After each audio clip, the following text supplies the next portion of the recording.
that's kind of where I came up with the name of capable, because I was so sick of people telling me I was incapable of X, Y, or Z. Welcome to the More Than Corporate podcast. I'm Amber Furman, recovering perfectionist and serial accomplisher. If you're anything like I used to be, you've been living your life thinking that if you accomplish enough stuff, you'll finally find the success you've always wanted. But what if it's not about accomplishing more stuff? What if it's about accomplishing the right stuff? I believe you don't find success, you create it by intentionally designing the life you want and having the courage to get out of your comfort zone to live your design. I went from doing what I was supposed to do to doing what I love to do, and now I get to help others do the same. Keep listening as I chat with inspiring people who make it their mission to live their best life every day and learn how you too can live the life you've always wanted.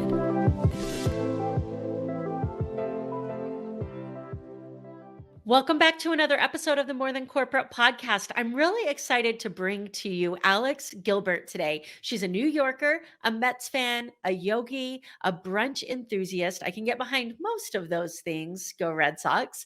She also has dyslexia and ADHD. After spending her career working in leadership development, she decided to start a consulting and coaching business that will help adults and learning disabilities and or ADHD like herself who have been struggling in their careers. Her business, Capable Consulting, was created to help people navigate their day-to-day workloads so that they feel more supportive and are able to reach their highest potential.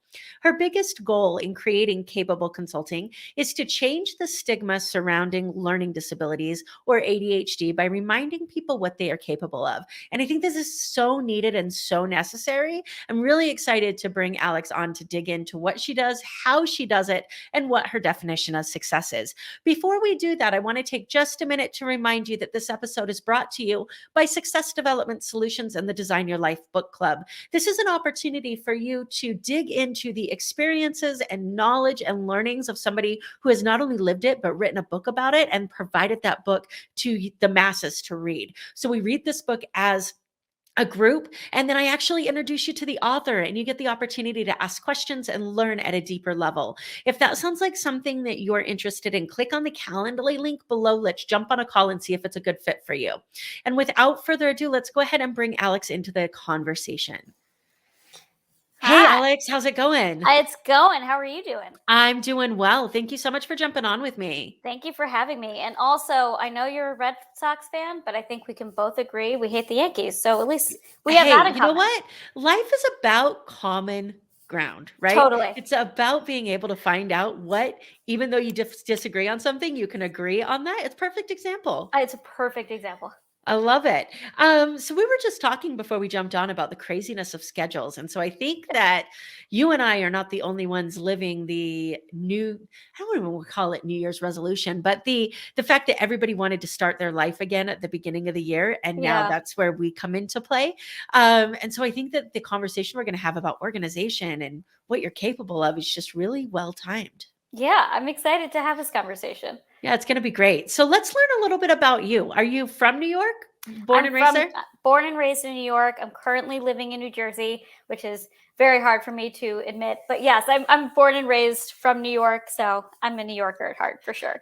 You know, it's interesting. I have a few friends in New Jersey, a couple friends in New York, and I never realized how much of a rivalry or dislike there was until I really got close to them. It's hard. And the thing is, I'm starting to understand why people love New Jersey as much as they do. And, you know, I'm from Long Island, and I could get into the city. It would take me like 45 minutes to an hour on the train versus like my husband and I drive. We used to live on the Upper West Side for 10 years, and we could drive to our old apartment in 15 minutes. I'm like, oh, that's why people love Jersey. Okay, I can get on board with this. Like, this is fine. So, you know, I get spoiled in Vegas because I mean, I thought Vegas traffic was bad because I can go from one end of my town to the other walking in 15 minutes. Wow. And then because there's just nobody there, and it's not that I'm fast. It's just, there's no ground to cover. But then I moved to Vegas and I was like, dude, it takes so long. Like, I commute like 15 minutes a day in my car. And then I met my friend who's from California. And she's like, it takes me 15 minutes to get to the freeway. I'm like, nope, I'm out. I will Right, never right. complain about traffic again. Yeah. No, it's pretty rough. It's gotten worse during the pandemic because everyone has a car and people And aren't everybody's taking. home. Yeah, that Yeah. too. Yeah, it's awesome. All right, so you're born and raised in New York. What we'll get to the coaching thing in just a minute, but what did you want to be when you were a kid? What was it that you thought you'd be doing when you grew up? Yeah, I have two different answers for this. One, if you asked me when I was like 12, it was I think my screen name, oh my God, I'm dating myself. My screen name was like Future Star 2012. I wanted to be a performer. I loved doing theater and acting and singing, and I played a lot of instruments growing up. So I wanted to do that. But I would say my realistic goal actually at 16 was to become a life coach. Because, Really? yeah. And nobody really talked about that or knew what it was. I remember I went into my dad's office and someone asked me, like, oh, like, what do you want to be? And I said, a life coach. And they looked at me like, what? What are you saying? But yeah, because I'm dyslexic and have ADHD, I just was so frustrated when people didn't see me for who I was and they only saw me as a number on a piece of paper. And my SAT tutor at the time said to me like she thought I should apply to smaller community colleges and, you know, all these different things that made sense on paper for someone who has dyslexia and ADHD and had the PSAT scores that I had at the time. But I was like, I have so many skills. Why don't you see me for who I am? Why don't you see me for my strengths? Other people see me for my strengths and all the different clubs that I was president of. That's worthy of something too. And I kind of just sat back and said, like, I wish I could motivate people to feel better about themselves and know that they have these tremendous strengths. And so, yeah, it was, I don't know, maybe I had a dream at 16. I don't know, but I kind of am making it all happen. So that's been really exciting. Yeah, it's so interesting to me because I mean, it doesn't without dating because I will never ask anybody how old they are. Um it doesn't matter what the answer to that question is because even if it's 20 years ago, which would have been, high school, life coach wasn't a thing. No. And so to say that's what I wanted to do, it was a thing, but it was the butt of a lot of jokes of, that the field was just starting. So I Yeah. think it's interesting that you knew then that that's really what you wanted to do, even if that's not what it was necessarily called, right? Yeah. Um, and I also find it incredibly heartbreaking that the people who are supposed to support you the most in achieving those goals kept telling you how incapable you were of doing it. That's kind of where I came up with the name of capable because I was so sick of people telling me I was incapable of X, Y, or Z. Um, I had a lot of teachers who called me stupid or called me out in class or just made me feel less than. I can honestly, there was at least one a year I could think of that just tormented me throughout the year. I also had some really amazing, amazing supportive teachers. And I'll never forget my resource room teacher in fourth grade, Mildred Paley. If she ever listens to any of these, I will always have a special place for her in my heart because I was diagnosed at 8 years old. We had just moved to a brand new town. I mean, this was my privilege in the sense that my parents could provide all of those things for me to get me the resources that I needed. But she was one tough cookie. She really like whipped me into shape and was like, Alex, stop memorizing everything. Tell me what you understand and explain it in your own words. And she would Yes. constantly do that. And I remember my mom was trying to help me organize something, and she called my mom and said, stop organizing for her. She needs to figure out how to organize for herself and what that looks like for her. And I did, and I do now. And if it wasn't for her, I don't think I would have had the confidence to approach all of those different teachers and all of those different environments. And she was the very first person who understood, in my mind, dyslexia and understood my challenges and understood my ADHD. I'm not going to say that she didn't scare me as a kid because, she was so tough, but she was an incredible influence. So, yeah, I could think about all of the negative things that were said, but it wasn't worth it. Yeah. My friend and I have had this conversation a lot because she has a son who's autistic Hmm. and is very high functioning. Hmm. And we've always had the conversation of, wherever he is on that spectrum, how much of where he's at is because she never allowed him to use his autism as an excuse. Hmm. She never allowed him to say, oh, I can't do this because, and then label himself. Hmm. And it's interesting to me the different styles of support and growth that exist, where one can say, okay, we've got challenges, you have things that may be different about you, let's learn how to turn those into strengths. Hmm. And another says you can't do this because of this label, and the difference that that creates in the human that is raised as a result of that. 100%. And the thing is, I mean, my parents never treated me any different. I recently, I mean, I was home for the holidays, so I was looking through my old paperwork of when I was diagnosed, and my mom had to fill out all of this like psychological reports. And one of the things that she wrote was, how she treated me at home, and she used to call me like the idea girl, which is funny. Like my husband and I jokingly call that when he's like, "Where's my idea person? Like I need her to help me problem solve all those things." But I could problem solve very quickly and see a problem and know exactly what to do even at a young age. Like those were strengths that my parents were seeing at a young age. My emotional intelligence was that much greater than anyone else at my age, in so many different varieties of my life. My friends never saw me differently. My friends who are still some of my closest friends today, um, I was always their problem solver.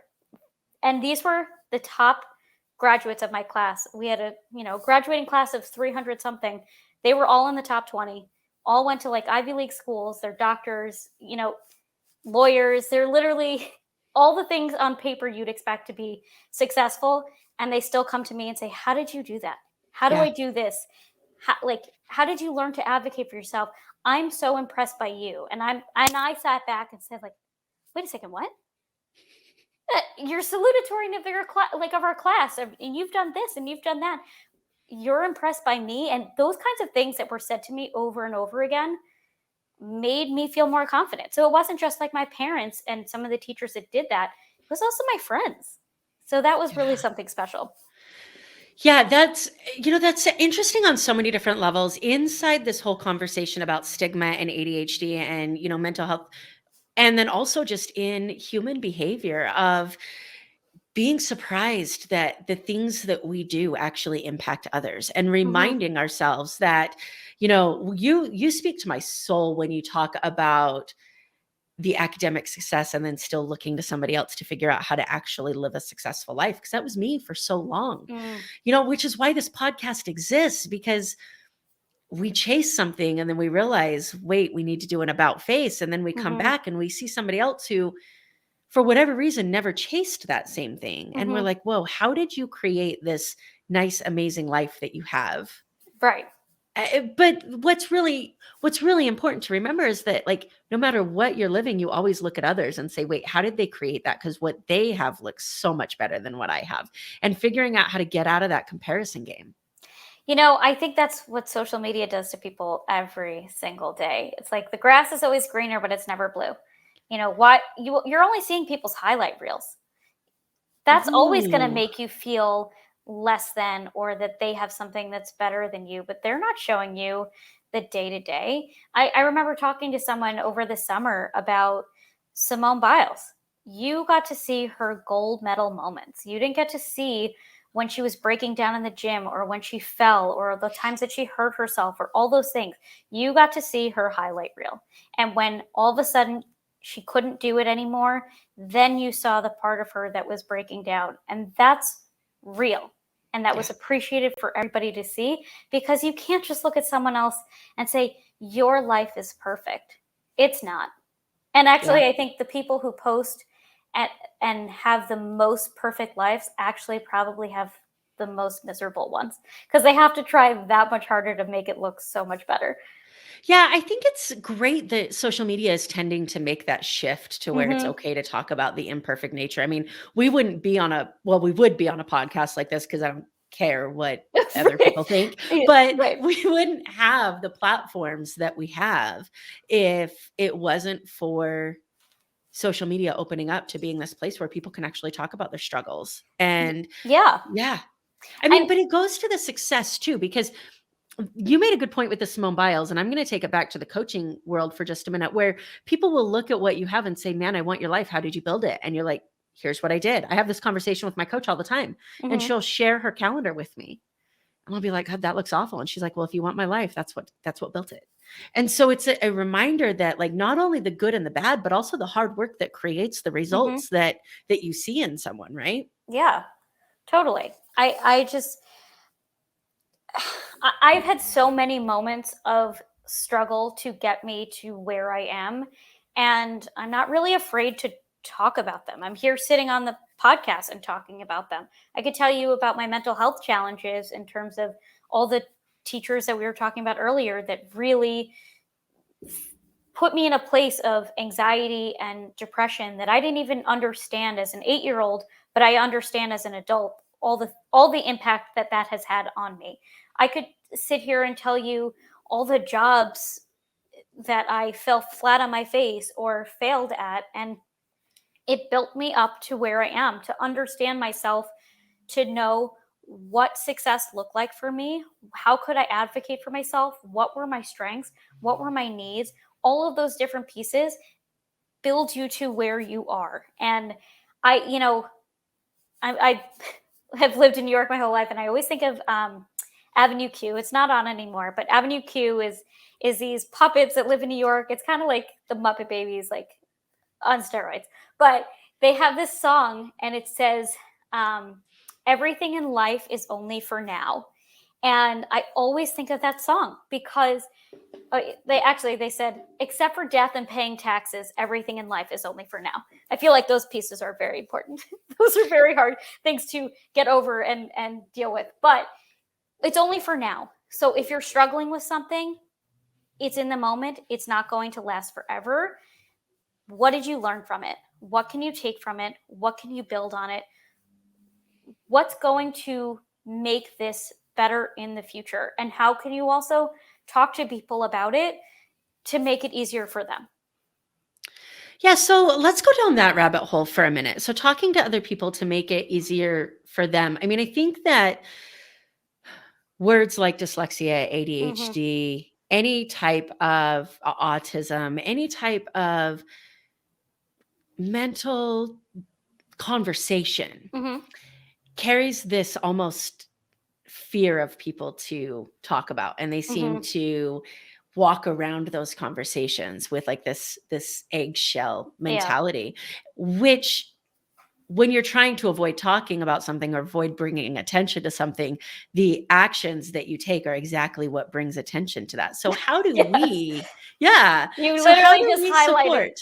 half of my conversations with my clients. Is like, okay, you're trying to overcompensate, but like you realize you're making this more obvious. Yeah. Yeah. So, I mean, on both sides of this, for somebody who is listening to this going, man, I've dealt with this stigma my whole life. I'm glad to hear somebody Yeah. talking about it. And then from somebody else who says, I haven't really been around this very much and I want to be supportive. What pieces of advice do we have for both of those sides of the coin? So I'll talk to the person first who has ADHD or dyslexia or some kind of a learning disability. I don't specifically work with people on the autism spectrum, so I don't really have experience in that department. So I want to make that clear. But Mhm. specifically to someone who has ADHD or dyslexia or learning disability like myself, everyone has strengths, everyone has weaknesses. And I often talk about the fact this is another origin for the name capable consulting. And the reason I spell it CAPE dash able is because I wanted people to see their cape. I think of having a learning disability or ADHD as having a superpower. And that can be really frustrating for a lot of people because they're like, I forget things. I misplace things. I struggle with time management. I get yelled at all the time. I'm so disorganized. How are those superpowers? Everyone has weaknesses. But if you are a superpower. Everyone is seeing your strengths. The only person who's seeing your weaknesses is that villain who is looking to bring that out of you as much as you possibly can. It's okay to lean into the strengths that you have, which are, for someone who has ADHD, having the ability to hyper focus. Sometimes it's on things that you don't want, like social media, and other times it's, I can do 3 hours worth of work in an hour and I haven't moved. Or you can see the big picture and the little details all at once and be an incredible problem solver. You can be an incredible communicator. And that's something that other people struggle with because you are so much more in tune with your emotions and what's going on and how to execute what you're trying to put out there. Those are strengths. It's okay to lean into those, but it's also okay to ask for help when you need it. And you need to get to know yourself, to know what your weaknesses are so that you can get the right help that you need to advocate for the best possible scenario, whether it's at work or at home, from a partner, from friends, and so on and so forth. For someone who's approaching a conversation with someone who has ADHD, maybe I'll put this in the work scenario, that you are managing someone who has ADHD and you really have no idea how to manage them. That I have that conversation a lot. And the truth is, the person who is working for you probably understands everything that you want them to do, but they're taking on more than they can possibly take on because they don't understand time management. They might be a little disorganized, or they might not follow your pattern. You need to allow them to open up and talk and give them the space to say, here's what I understand. Can we talk about this? Or ask them, can you tell me what you understand? And let them talk about it. Fill in the holes that they don't. Allow them the space to ask questions. And then also share, these are what my needs are from you. What can I do to help you do that for me? And really make it an open dialogue, because that's the best possible scenario. Because if someone feels like they can open up a conversation and tell you how they communicate or how they learn or what their needs are in that place, it's going to make it so much easier moving forward to make all of those things happen. Yeah, I feel like this is, excuse me, I feel like this is just generally amazing advice in communication, leadership, and growth. When I first started coaching, and I remember talking to my coach and saying, dude, I don't know how to fix all these problems. And they said, that's okay, they do. Right. And I said, what do you mean they do? And if they did, they wouldn't need me. And she's like, no, they know the problems. They don't know where to, they know the answers. They don't know where to find them. Mm-hmm. And so she says, whenever you feel like you don't know, just ask them. And what you're saying is so much down those lines of, you know, asking somebody, what do you need from me to be successful? Like, this is what's expected of you in your job. What do you need from me in order to make that happen? And allow them to answer and listen and adjust accordingly. And that's an amazing conversation to have that I don't think a lot of people have ever thought of. Yeah, I have, that's been my approach every time. Is anytime I was working with someone, I explained how I worked, what my needs were, usually how long it would take me to do something. And then I wanted to know how they worked, because it was really, where can you find the compromise? Not everything is going to be perfect and aligned, but everybody works differently. Everybody who you work with probably should work differently. That way you have different ideas and different approaches and different perspectives. But you need to have the communication to understand all of those things, because otherwise it's just frustrating. And actually, 60% of people who have ADHD or have a learning disability get fired from their jobs because they never had those kinds of conversations. They didn't put themselves in the right positions or the right environments or the right jobs in general for what their skill sets were, or they didn't want to tell anybody that they had a learning disability or ADHD. That's okay. They don't have to. I never really push anybody to do that if that's not what they feel comfortable doing. But by not sharing that kind of information and taking more on because they think that will help them look better, and realize that that's actually their downfall, that's actually the thing that they're overcompensating for, and making it more obvious, you know, those are the things that people get fired for. And that's frustrating, and it's not your fault. Yeah. Yeah, I feel like so much that we're talking about is human behavior, Hmm. and this brings me to my next question. This is a little taboo topic, so Okay. I always tell people, like, if you want to avoid it, just tell me.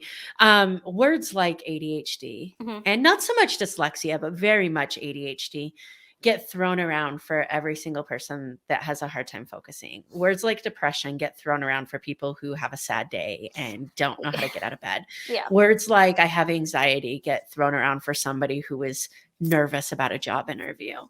And those labels get put on somebody, and then that follows them around. And that was always one of my biggest fears. I mean, Mm, I can distinctly remember, and this is part of what led to my crash, not going to grief counseling after my dad passed away for mm, 15 years, mm. because I went Wow. once and somebody tried to put me on depression medication, Mm. because apparently it's not okay to be sad when your dad passes away at 18. And I never went back because I was like, I won't be medicated. I won't be labeled. I won't do it. Right. Yeah. Oh, that's so Um, frustrating. and when I had my crash and I started suffering from panic attacks and anxiety, I still didn't have a panic disorder and I still didn't have anxiety. I had those feelings. Hmm. How do we separate for people who haven't been diagnosed but continue to say, hey, I think I have ADHD because I can't focus? How do we separate for them the difference between lack of skills and knowledge in how to do this and an actual inability to do it because of a disorder? Like, how do we cure this societal need to label things? First of all, I'm so sorry that that happened to you. And I also get very frustrated when everything's like pill popping things. Yeah. I think a lot of people that I talk to, um, who were diagnosed with ADHD at a young age were told once they were put on medication, they're quote unquote cured, and that's all they ever needed. And that can be an incredible tool. It doesn't have to be the only tool. It also doesn't have to be the tool at all. And I think that people do need to understand that. I think your question, though, is an incredible question to ask, and one that I love talking about specifically because when people say they have ADHD or that they can't focus or all of these other things, if they're a woman, if they're a person of color, there's a very good chance they actually did have it and have had it this whole time and were never diagnosed because people think of ADHD in the stereotypical way. They think of it as the little boys in class who are disruptive and driving the teacher insane, and they're put on medication. Now they no longer talk, and they're just like, mute children at this point. Um, that's what people think of when they think of ADHD. But there's three different types of ADHD. There's the hyperactivity, which could look like in some boys at the time to be hyperactive and just wild and crazy. For girls, that looks like extra talkative. Um, that's why they don't get diagnosed. Inattentive is usually when you're, a little spacey or you're zoning out constantly or you are, you know, it's literally in one ear and out the other, or you have watched time lapse in 3 hours and you have absolutely no idea what happened. Those are real things. And then you could have both. You could have inattentive and hyperactive at the same time, which is me. I am constantly all over the place, hyperactive and talking like crazy, which is why I like to do podcasts. But it's also something that's really hard for me to focus and do all of these other things. And I'm constantly listening to people. And then I'm like, I have no idea what they just said. Like, now what? That's real. If you feel like you have symptoms of ADHD, something that I just described is like, oh my God, you just hit the nail on the head. That's a time for you to look up some of these symptoms, talk to a therapist, talk to your doctor, approach a coach about different ways to organize in a way that actually makes sense to you.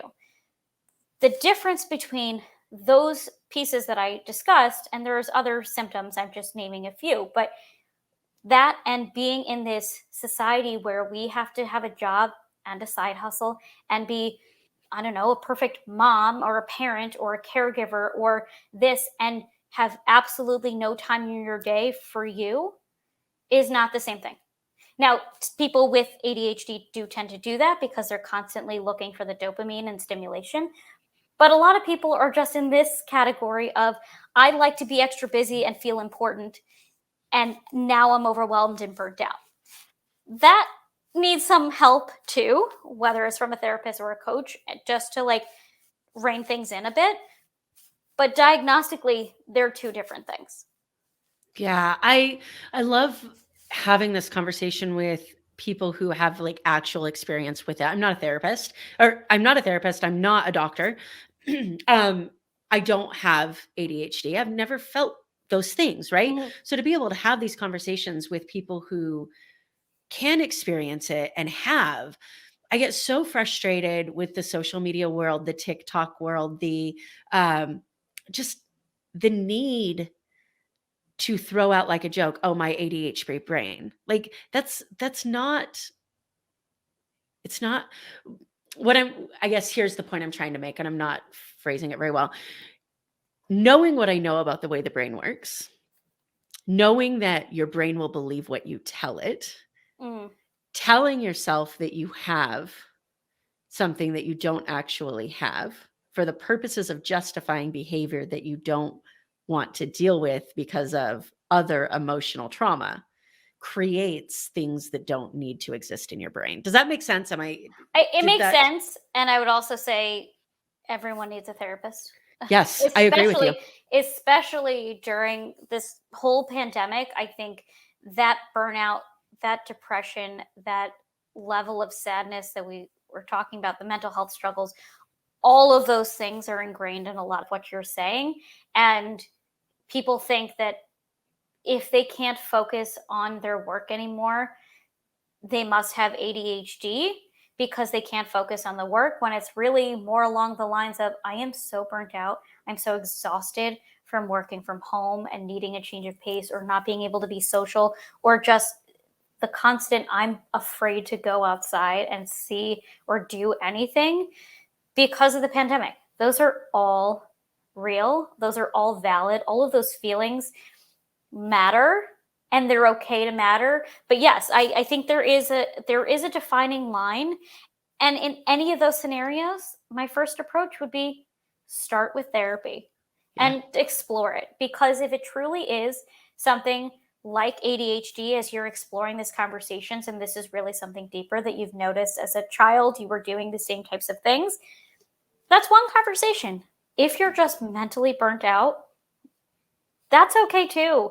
But you can also talk it out and have it be something that you work out, and that's what you're working out. I'm not saying that that's easier. None of this is easy. Yeah. Improving yourself is not easy.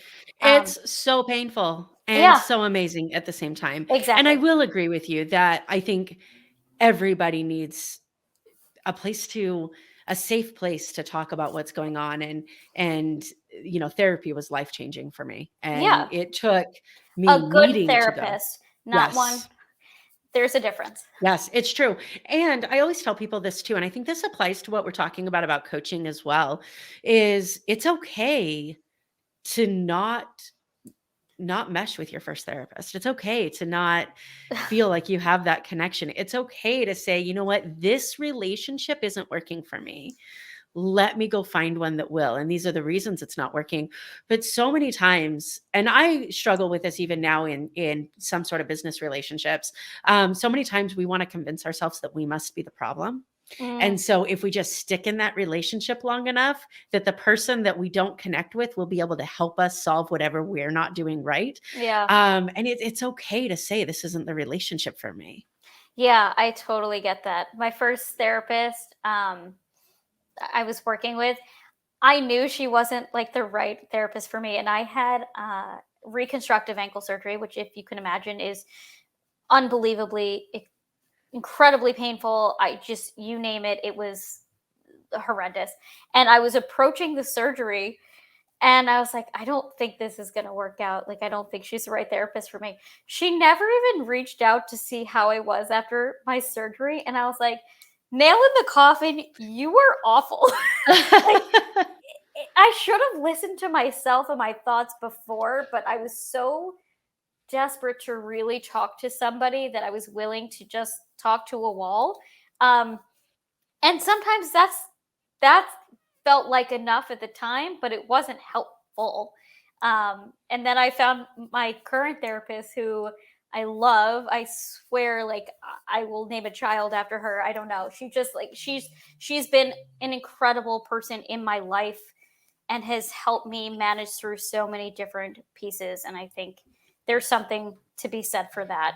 You do have to have a connection with a therapist, and it doesn't have to be best friend scenario. I'm not saying that's the gold standard, but you do need to feel like you're getting something out of it, that you have a connection, that they understand you, because you need to be heard and validated on their end in order to deal with whatever it is that you're struggling with. And I would really say that goes for coaching too.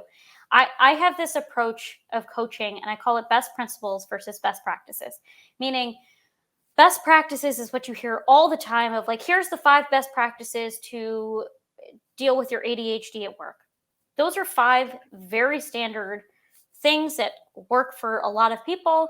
But if it doesn't work for you and you've tried all of those things, you feel like a failure and the cycle continues.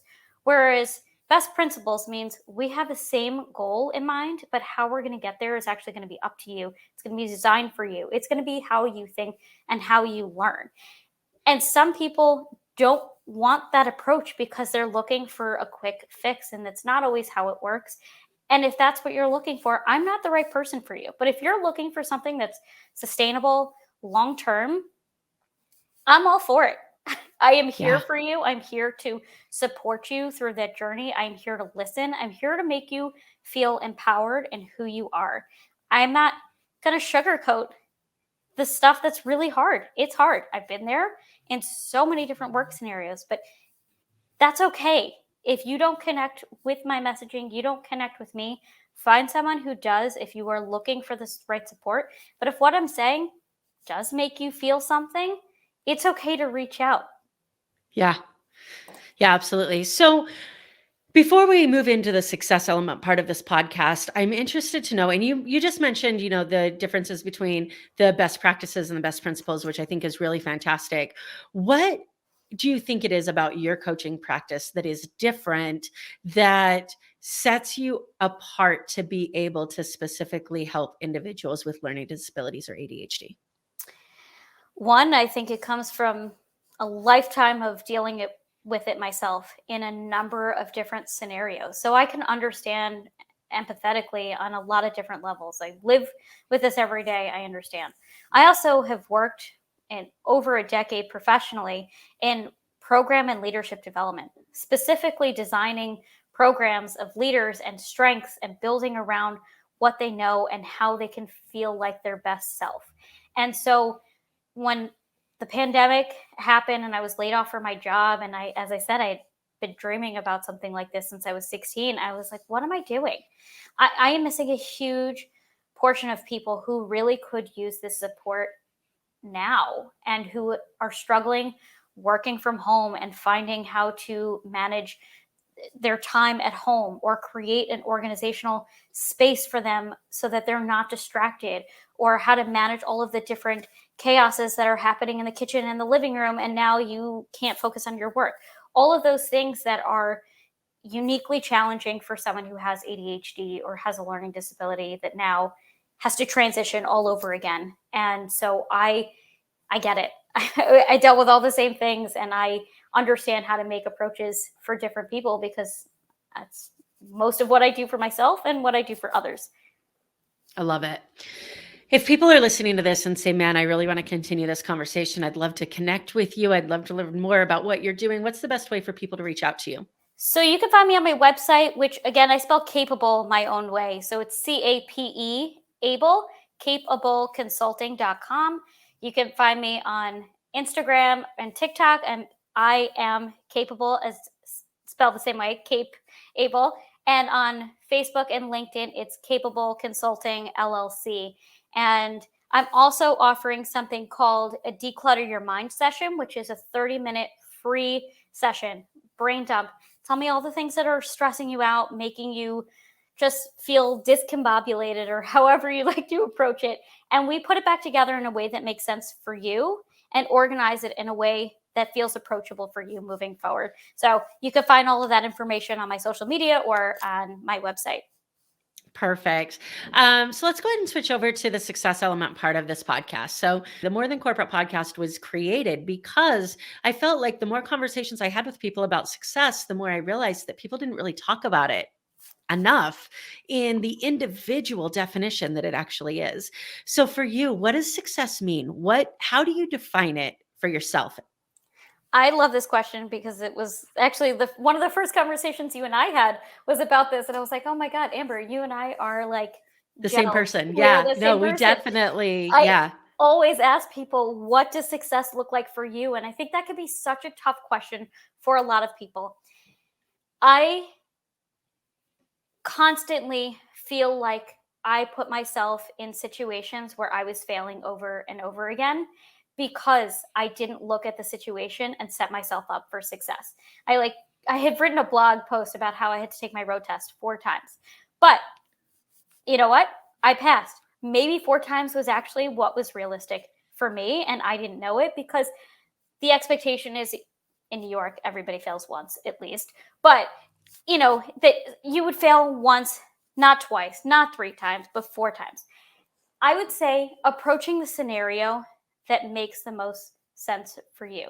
Sometimes it's obvious and it's under your nose, but I'll think about this in terms of starting my business.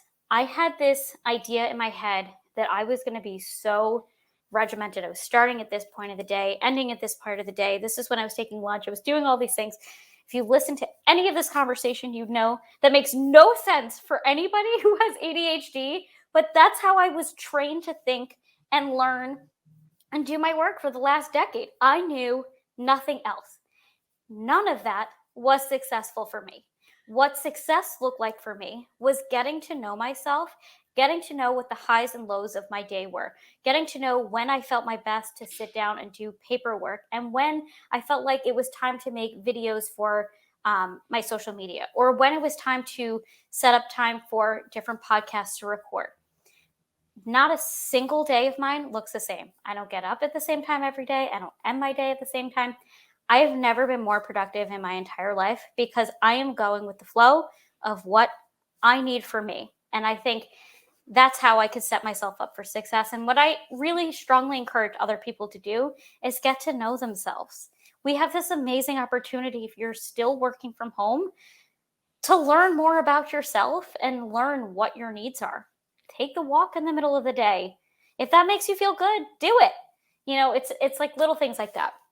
Yeah, I love that answer because I when I opened my business, I went the complete other way, which is why I started laughing Yeah. because I was like, I've worked hard to get to where I am. Ain't nobody gonna tell me what to do. Like, you can't make me come. And so I was like, no, I don't care, not doing it. And I would just sit in my office and be like, okay, well, now I don't have a plan, right? Because I didn't make Yeah, one yeah, because nobody was going to tell me what to do. And I always yeah. tell people, I said, well, nobody includes me. So I just sat there going, well, crap. And of course, I knew nothing about how to run a business. So then when I did decide to start doing stuff, I would go to mail stuff and realize that I didn't have envelopes, stamps, or a pen to write with because that stuff had always been provided, right? Right, right. So there were all of these things that stood in the way of me just having this dream life business that was, here's the interesting thing. I was talking to somebody about freedom Mhm. because for me, freedom was one of the reasons I opened my business. Mm. And they said the moment that you realize that freedom isn't not having a place to be, it's being able to dictate when you do the things that you want to do and Mm. having full control over your schedule. So freedom isn't not having a schedule, it's having control over what goes on your schedule and when the game changes. And And that's who true. And and who, who yes. you get to talk to and work with and other things like that. Yeah, no, Yes. that could be Yes. huge. You get to say But no. You get yeah, to say no. That's that really word cool. though, like it's great. And we all have this love-hate relationship with the word no. And so I love that you just said that because I feel like, what was the movie? Was it Jim Carrey that was in the movie Yes Man? Yes, I feel like yes. we need a no man movie. Like just Yeah. say no to everything and then Yeah. start to build back in the stuff that actually fits in your life, right? Yeah.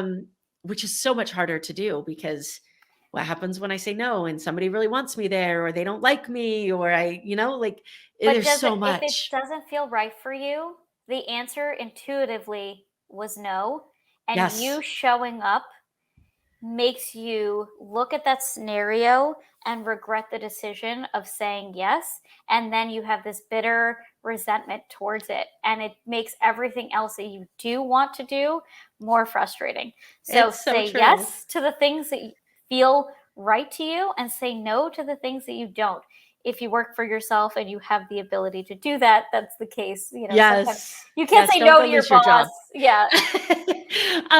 But I think it's really interesting, the idea of getting rid of that mold of what we think a day is supposed to look like, Yeah. that you're supposed to answer emails from 8 to 10, or, and just figuring out what works for me. What days does it work for me to do social media? What days does it work for me to do this? What hours? How do I organize this? On the newest iPhone update, they have different schedules that you can create that I just Mhm. found, and you can dictate it based upon location. And so I went through my phone and actually like created schedules for what apps can notify me when I'm at a particular location. So when Oh, I'm at my wow. house, like I don't get work emails when I'm at my house. The notifications don't come up. I When have I'm to at look my into this. office, That's so I don't cool. get Facebook notifications on my phone, to be able to help that productivity. And it's finding out, what do I need when, and Mm, how do I allow myself the permission to organize my day in a way that supports me the most. I think that that's such a fantastic approach. yeah, I love that. Also, now I need to go look at my phone to look at this whole thing. Yeah, When I there put do not disturb on, like at night, I know it tells me all the things that it held, except for if there's, one of my yeah. favorites calls me kind of thing. But that's a very cool thing. So I noticed that my do not disturb button changed to a focus button. Oh, And then all of a sudden it had schedules you could create. I love that. And It's amazing.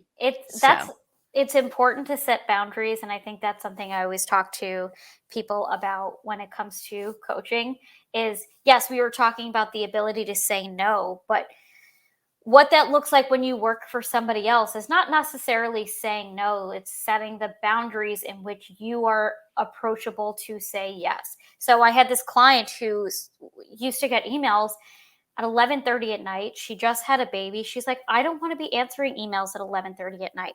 I said, "So then you set up the expectation of you answer the email at 11:30 at night and say, "Thank you so much for this email. I see what you're asking. I will get to it first thing in the morning." I said, "If you do that like consistently, constantly telling them you're not doing this right now, you will get to it in the morning, and like just acknowledging them, you'll stop getting those emails at 11:30 at night. They'll probably wait until the next morning when they know it's going to be fresh and they're going to get it taken care of at that moment." And then she told me a few weeks later, she goes, "I stopped getting emails at 11:30 at night." I was like, "How does that feel?" She's like, "Amazing." I was like, "Please go to sleep. It's time. Like you're going to it's wake up in a few time. hours."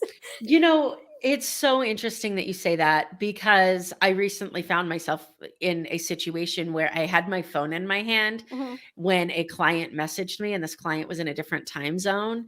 And I thought it was completely unreasonable that they would message me at a certain time. And then I realized I don't have to respond to this message, but I respond. You know what I mean? Like, it's not Yeah. unreasonable for somebody to message me at a certain time. It's unreasonable for me to feel the need to respond Mhm. at all times, right? So I actually went through, I'm a big proponent at this point of, how can I allow technology to do the things that are uncomfortable for me without me having to do them. Mm. So instead of sending somebody a message that says, "Hey, I'm unavailable right now," setting an out of office message that automatically replies after a That certain too. time frame, that says, "Hey, I'm out of the office at this point. I will respond within this period of time," which allows them to get that expectation without me actually having to say it, because I'm the type of person that'll be like, "Well, let me just answer this real quick." I think that's a great approach. I think a lot of people do that. In my old office, it was like, "Wink, wink, I'm out of the office, but if you really need me, you can text me or call me at this number." And like I remember my last boss, who I love dearly, would do that, and he has 4 kids. And I was sitting there and I was like, "You are away. put your phone away. I was Right? like, and at one point, like I thought I was going to get an email from his wife to be like, thank you, because it was just so ridiculous. Everyone else bothered him. I just didn't. But, it was like, you have to set those expectations and stick to it. And I think having something that's out of office that's automatic, and you literally say, this is when I'm going to respond. It's true. Beautiful. And, it's so funny that you say that. On my last podcast episode was a good friend of mine we recorded earlier today, and I asked him what the best way to get a hold of him was, and he gave his cell phone number on the podcast, and I was like, oh, I don't know Oh, whether you're brave or no. crazy. I don't know whether you're brave or crazy. I haven't Yeah. decided yet. It's No. so interesting to me. Anyways, I have greatly enjoyed this conversation. I think that you have so much to offer in an area that needs it the most. And I think it's really cool what you're doing with not only your experiences, but helping others who feel like nobody understands them. Mm, And you've allowed them a place to feel understood and grow. thank you. I think it's worthy of a conversation, and I really enjoyed this too. So thank you for having me. I think this Of is really great. course. Before we wrap up, I'd love to do a quick random round. Are you okay with that? I love it. Do it. Awesome. If you Hold could, on, I'll just tell you, people who have ADHD love spontaneity. So this is like, I love man, it. I'm I'm in. glad. I'm in. If I wish there was a way for me to keep this random, but there's really, I guess I could always change the questions, but anybody who listens to my podcast knows I do a random round. So it's like Yeah. surprise, but not really. You should do a So wheel. I should, oh, There you go. all the ideas. It's I know. happening. I'm the random go. round will. It's happening. See, Okay. problem solver. Yeah. Okay, perfect. If you could have any profession other than what you're doing now, what do you think would be fun to attempt? I think I would still be doing something similar to this. I think I would probably be in psychology, which is such a boring answer. But I'm going to, instead of going with the boring answer, I'm going to tell you instead, I'm going to go back to that kid who wanted to be like a rock star, because that's way more fun. Yes. I love it. It is more fun. Here's what you get to do. You get to be a psychologist for rock star people. There you for rock go. stars. Yes, I love it. There you go. If you could time travel, where would you go and why? Ooh, if I could time travel, where would I go and why? I think my husband will love the answer to this. He is, during the pandemic, has tried to like track his ancestry. I would really love to go back and know my ancestors, because they have been in the States for a very long time. Like I'm Jewish. I'd love to know like what it was like to be a Jew in the States at, early 1900s and all of those different things. I think it would just be fascinating to learn more about like where I came from. That's amazing. I love that answer. I'm a huge personal development junkie. I love reading. So I'm curious for you, what is the book that you have recommended the most to people? Ooh, I would say What Color's Your Parachute, which is totally, I read it in college, and it's also been something that people have said to me, but I think it's a really good self-discovery book. The other thing, and you're going to laugh, a book I talk about all the time is a kid's book, and it is I'm Going on a Bear Hunt. And I'm telling you, you're laughing at me, but you'll understand why. On every page, I'm going on a bear hunt, it says on their adventure, I'm not scared, but I can't get over it. I can't go under it. I have to go through it. And I think that's one of the greatest life lessons of anyone who's struggling with anything, that you can't get over it. You can't bury it away. You have to go through it, and you have to approach it, and you have to deal with it. And I think that in a children's book is very profound. So adults, What Color Is Your Parachute? Kids and parents, go read I'm Going on a Bear Hunt. It's I haven't checked that out, and I will. When you started to say kids book, the one that came to my mind was Who Moved My Cheese? And I thought that you were going to go down that road, the kids book that eventually got turned into a personal development book, which I thought was hilarious. That too. That's a good one too. That wasn't even my thought, but it was, I have to look at that book again. I haven't seen that one in a long time. It's been a minute. So, yeah. And then last question, because, not only do I love to read, but I'm a huge music nerd. Mm-hmm. So what is your pump up song? What do you listen to when you need to have a good day? Oh my God. It's embarrassing to look at my music at this point. I would say anything 90s, 2000s. I am like. What genre? Pop. This is where like the teeny bopper in me, if it's like NSYNC, Backstreet Boys, like, Britney Spears, Christina Aguilera, like that kind of stuff, I am all for it. But jock jams, like those jock jams mixes, like I am up and dancing, like that kind of stuff will always get me. I will always be in a better mood if I'm like listening to that or like the Spice Girls and stuff. I love it. I'm center of the dance floor at a wedding when I hear that kind of stuff. It's amazing. And it's a little depressing that those are being moved to the oldies channels. I'm not okay with it. Still relevant, still on my satellite radio. Like this has to It's be fine. what it was like when my mom would like play a song and it would be on the oldies channel. And I'd be like, what are you talking about? Like, I Ex- refuse. Totally, except for I still love Queen and love Billy Joel and Elton John and like all. I will listen to classic rock any day, any moment too. But when I like want to jam out, it's definitely like 90s, 2000s. Love it. Yeah. Alex, thank you so much for coming on the show with me again. I've really appreciated our conversation. Yeah, me too. Thanks for having me. Thank you so much for listening to this episode of the More Than Corporate podcast. If anything that was said during this episode resonated with you or provided value in any way, it would mean the world to me if you would head over to iTunes and leave a rating and review for the More Than Corporate podcast. Thank you so much for taking the time to do that. I'm really looking forward to connecting with you. If you'd also like to connect, I've created a Facebook group that is full of amazing people who also make it their mission to live their best life every single day. If that sounds like something that you're interested in, the name of that Facebook group is Success Center. Head over there, request to join, and I look forward to connecting with you soon.